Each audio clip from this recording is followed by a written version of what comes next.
Anona shumba race. Yay!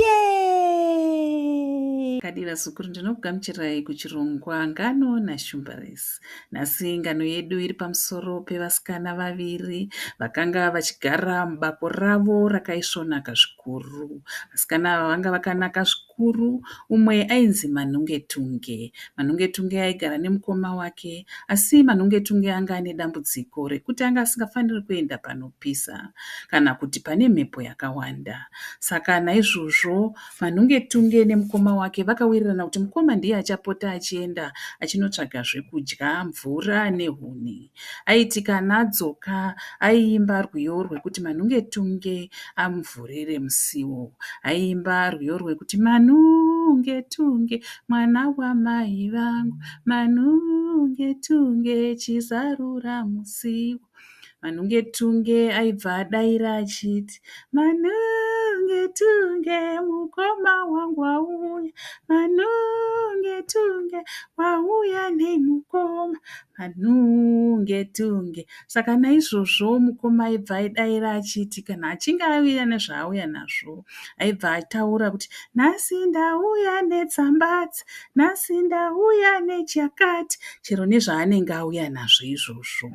Izvi zvakanga zviri mumaziso emumwe mukomana akanga achicherechedza achida zvikuru kuti ambotaurawo naManhungetunge. Asi mukoma waManhungetunge haana kuziva izvi. Aiti kana auya ongoimba rwiyo rwake, Manhungetunge chizarura musiwo.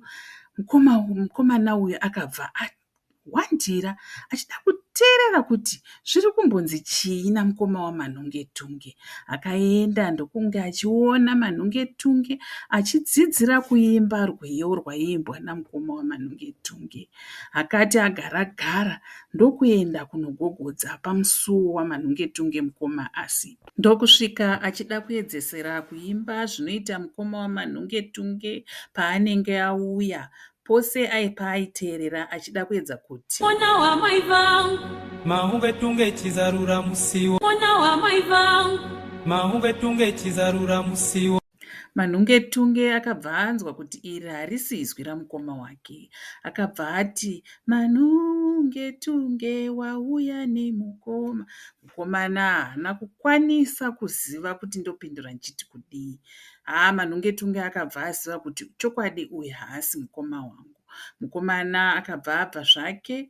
Manhungetunge pakauya mukoma wake akabva ataura kuti panenge pauya umwe munhu pano anga achida kuimba sezvaunoita mukoma wangu, asi ndaramba kuvhura musiwo. Mukomana akaenda akanotsvaga hove kuitira kuti azowana chekupindura kuti kana ndaenda kuna Manhungetunge ndinonomuudza kuti kudii. Akadzokera zvakare abata hove dzake dziya ndokusvikoimba, nokuti zvino anga adzidzira kuimba samukoma waManhungetunge. Kuimba kuti Manhungetunge mwana wamai vangu, Manhungetunge chizarura musiwo. Manhungetunge akabva anzwa kunge mukoma wake ndiye auya, ndokusvika ndokuzarura musiwo, nokuti akabva abvunza kuti wauya nemukoma. Mukomana uya ndokuti nhasi ndauya nehove. Manhungetunge akafara ndokuzarura mukova. Ndokuwana pane jaya rakanga rakamira panze. Vakataurirana Manhungetunge nemukomana uya. Ndokutowirirana kuti vanhu vaida kuzoroorana kuti vagarisane. Mukoma waManhungetunge paakauya, Manhungetunge akabva amuudza kuti mukoma, ndawana mukomana wandinoda kuti azondiroora. Manhungetunge akataurira mukomana uya kuti mukomana, ndoda kuti uzogara nemunin'ina wangu zvakanaka. Ndipo paperera rungano rwedu rwanhasi.